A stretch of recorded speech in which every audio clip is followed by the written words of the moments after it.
आप लोगों को बताएंगे कक्षा 10वीं के अर्धवार्षिक पेपर के कुछ महत्वपूर्ण प्रश्न। ठीक है। तो ये है 1012 और 300 के 2025 का पेपर सामाजिक विज्ञान का है। जो मैंने डाला था वही आया है और मैंने बोला था कि आप लोग देख लीजिए, पर आपने नहीं देखा है, लेकिन आप देख लीजिएगा अगला पेपर। ठीक है। तो चलिए दोस्तों शुरू करते हैं इसके प्रश्न। सभी प्रश्नों को हल करवाएंगे, देखते रहिएगा। तो पहला प्रश्न है, मृदा निर्माण में सबसे अधिक योगदान होता है किसका? सेल का। किसका होता है? सेल का। फिर दूसरा है, सरदार सरोवर बांध नहीं बना है नर्मदा नदी पर। मुंबई में पहली कपड़ा मिल स्थापित हुई थी 1854 में।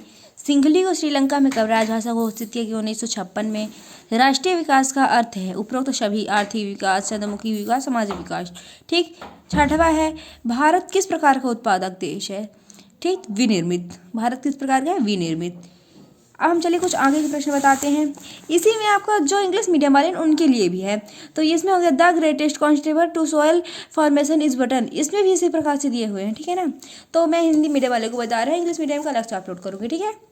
तो चलिए प्रश्न दूसरा आप लोग को बताते हैं। देखिए प्रश्न 2 बोल रहे, रिक्त स्थानों की पूर्ति कीजिए। पहला नंबर है, संपूर्ण उत्तरी मैदान जलोढ़ मृदा से बना है। संपूर्ण उत्तरी मैदान जलोढ़ मृदा से बना है। ठीक।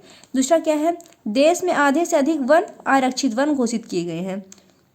तीसरा क्या है, महानदी बेसिन में हीराकुंड बांध परियोजना जल संरक्षण और बाढ़ नियंत्रण का समन्वय है। चौथा क्या है, बेल्जियम की कुल आबादी का 59% हिस्सा फ्लेमिश इलाके में रहता है। इसमें पांचवा है, भाषा पर आधारित सामाजिक विभाजन सिर्फ भारत में ही है। छठवां, भूमिगत जल भौम जल साधन का उदाहरण है। इतना हो गया। इतना आप लोगों को समझ आया? आया कि नहीं आया? आया कि नहीं आया? पहले आप लोग ये बताइए, आया? हाँ तो ठीक है, अब हम आगे के प्रश्न शुरू करते हैं। तो ये हो गई सही जोड़ी। इसको हम इंग्लिश पे नहीं बता रहे, इसको हम हिंदी पे बता रहे हैं। ठीक है। बांधवगढ़ राष्ट्रीय उद्यान मध्य प्रदेश। चाय उत्पादक कहाँ पे होता है? असम में। फ्रांस की क्रांति 1789। रालेट एक्ट 1919। बेल्जियम की भाषा डच एवं फ्रेंच। करेंसी एक प्रकार की नोट होती है। करेंसी देश की सरकारी उसे प्राधिकृत करती है।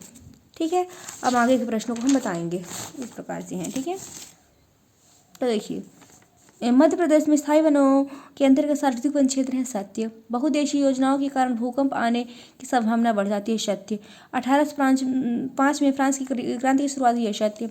यूरोपीय संघ का मुख्यालय ब्रुसेल्स है। सत्य। 2011 की जनगणना के अनुसार पुरुषों की साक्षरता 76%। असत्य। किसी भी अर्थव्यवस्था को 4 क्षेत्रों में बांटा गया। असत्य। फिर से मैं एक बार इसको रिपीट कर देती हूँ। मध्य प्रदेश में स्थायी वनों के अंतर्गत सार्वजनिक वन क्षेत्र है। सत्य। बहुउद्देशीय योजनाओं के कारण भूकंप आने की संभावना बढ़ जाती है। सत्य। 1805 में फ्रांस की क्रांति की शुरुआत हुई। असत्य। यूरोपीय संघ का मुख्यालय ब्रुसेल्स है। सत्य।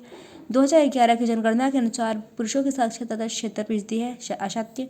किसी भी अर्थव्यवस्था को 4 क्षेत्रों में बांटा गया। असत्य। क्योंकि मैंने इसे रिपीट किया क्योंकि आप लोगों को समझ में आया होगा। फिर से अब हम आपको बताएंगे एक वाक्य में उत्तर। बांधों का आधुनिक भारत का मंदिर किसने कहा? जवाहरलाल नेहरू। किसने कहा? किसने कहा है? जवाहरलाल